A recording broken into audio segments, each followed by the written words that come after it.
بیان کیا جاتا ہے کہ غزوہ خیبر کے موقع پر ایک چرواہا حضور اقدس صلی اللہ علیہ وسلم کی خدمت میں حاضر ہوا۔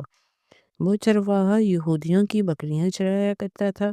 جب دیکھا کہ خیبر سے باہر مسلمانوں کا لشکر پڑاؤ ڈالے ہوئے ہے، اس کے دل میں خیال آیا کہ میں جا کر ان سے ملاقات کروں اور دیکھوں کہ مسلمان کیا کہتے ہیں اور کیا کرتے ہیں۔ چنانچہ بکریاں چراتا ہوا مسلمانوں کے لشکر میں پہنچ گیا اور ان سے پوچھا، تمہارا سردار کہاں ہے؟ صحابہ کرام نے بتایا کہ ہمارے سردار حضور صلی اللہ علیہ وسلم اس خیمے کے اندر ہیں۔ پہلے تو اس چرواہے کو ان کی باتوں پر یقین نہیں آیا۔ اس نے سوچا کہ اتنے بڑے سردار ایک معمولی سے خیمے کے اندر کیسے بیٹھ سکتے ہیں۔ اس کے ذہن میں بھی یہ بھی تھا کہ جب آپ اتنے بڑے بادشاہ ہیں تو بہت ہی شان و شوکت اور ڈاٹ باٹ کے ساتھ رہتے ہوں گے، لیکن وہاں کھجور کے پتوں کی چٹائی سے بنا ہوا ایک خیمہ تھا۔ خیر وہ چرواہا اس خیمے کے اندر آپ صلی اللہ علیہ وسلم سے ملاقات کے لیے داخل ہوا اور آپ سے ملاقات کی اور پوچھا کہ آپ کیا پیغام لے کر آئے ہیں اور کس بات کی دعوت دیتے ہیں۔ حضور اکرم صلی اللہ علیہ وسلم نے اس کے سامنے اسلام اور ایمان کی دعوت رکھی اور اسلام کا پیغام دیا۔ اس نے پوچھا کہ اگر میں اسلام کی دعوت قبول کر لوں تو میرا کیا انجام ہوگا اور کہتا کیا رتبہ ہوگا۔ حضور اکرم صلی اللہ علیہ وسلم نے ارشاد فرمایا کہ اسلام لانے کے بعد تم ہمارے بھائی بن جاؤ گے اور ہمیں تمہیں گلے سے لگا لیں گے۔ اس چرواہے نے کہا، آپ مجھ سے مذاق کر رہے ہیں؟ میں کہاں اور آپ کہاں؟ میں ایک معمولی سا چرواہوں ہوں اور میں ایک سیاہ فام انسان ہوں۔ میرے بدن سے بدبو آ رہی ہے، ایسی حالت میں آپ مجھے کیسے گلے سے لگا سکتے ہیں؟ حضور اکرم صلی اللہ علیہ وسلم نے فرمایا، ہم تمہیں ضرور گلے سے لگائیں گے اور تمہارے جسم کی سیاہی کو اللہ تعالیٰ مٹا دے گا اور اللہ تعالیٰ تمہارے جسم سے اٹھنے والی بدبو کو خوشبو میں تبدیل کر دیں گے۔ یہ بات سن کر وہ فوراً مسلمان ہو گیا اور کلمہ شہادت پڑھ لیا۔ پھر حضور اکرم صلی اللہ علیہ وسلم نے پوچھا کہ یا رسول اللہ صلی اللہ علیہ وسلم میں کیا کروں؟ آپ صلی اللہ علیہ وسلم نے فرمایا، تم ایسے وقت پر ایمان لائے ہو کہ نہ تو اس وقت کسی نماز کا وقت ہے، نہ تم سے نماز پڑھواؤں اور نہ ہی روزے کا زمانہ ہے کہ تم سے روزے رکھواؤں۔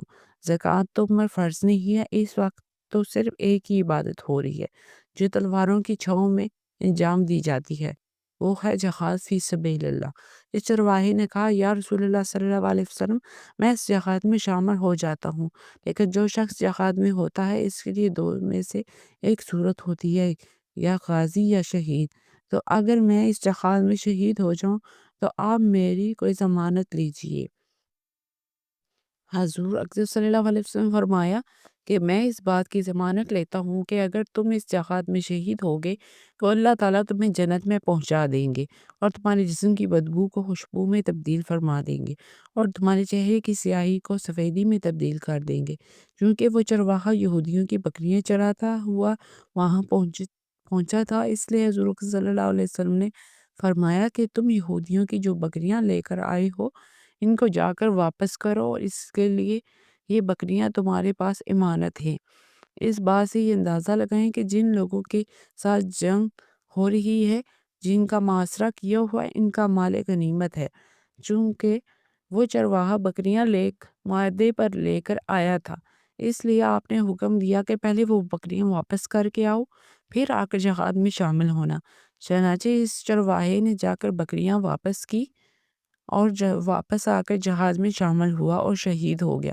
جب جنگ ختم ہو گئی تو حضور اکرم صلی اللہ علیہ وسلم لشکر کا جائزہ لینے لگے۔ ایک جگہ آپ نے دیکھا کہ صحابہ کرام کا مجمع اکٹھا ہے۔ جب آپ قریب پہنچے تو ان سے پوچھا کہ کیا بات ہے؟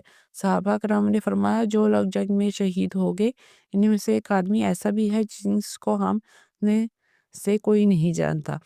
آپ صلی اللہ علیہ وسلم نے فرمایا کہ مجھے دکھاؤ۔ جب آپ نے دیکھا تو آپ نے فرمایا، تم اس شخص کو نہیں پہچانتے مگر میں اس شخص کو پہچانتا ہوں، یہ چرواہا ہے اور یہ وہ عجیب و غریب بندہ ہے جس نے اللہ کی راہ میں ایک بھی سجدہ نہیں کیا، اور میں اس بات کی گواہی دیتا ہوں کہ اللہ تعالیٰ اس کو سیدھا جنت میں اور فردوس میں پہنچا دیا ہے، اور میری آنکھیں دیکھ رہی ہیں کہ ملائکہ اس کو غسل دے رہی ہیں، اس کی سیاہی سفیدی میں تبدیل ہو گئی ہے اور اس کی بدبو خوشبو میں بدل گئی ہے۔ اس واقعے سے ہمیں یہ سبق ملتا ہے کہ اندازہ کیجئے اگر کچھ عرصہ پہلے اس چرواہے کو موت آ جاتی تو سیدھا جہنم میں چلے جاتا، اور اس حالت میں موت آئی کہ ایمان لا چکا ہے اور سرکار دو عالم صلی اللہ علیہ وسلم کا غلام بن چکا ہے، تو آپ صلی اللہ تعالیٰ نے اتنا بڑا انقلاب پیدا فرما دیا، اس لیے فرمایا اعتبار خاتمہ کا ہے۔ اس لیے بڑے بڑے لوگ لرزتے رہتے ہیں کہ یہ دعا کرتے رہتے ہیں کہ یا اللہ ہمارا خاتمہ ایمان پر ہو۔ میری یہ دعا ہے کہ اللہ تعالیٰ ہم سب کو اس سبق حاصل کر کے اس پر عمل کرنے کی توفیق عطا فرمائے، آمین۔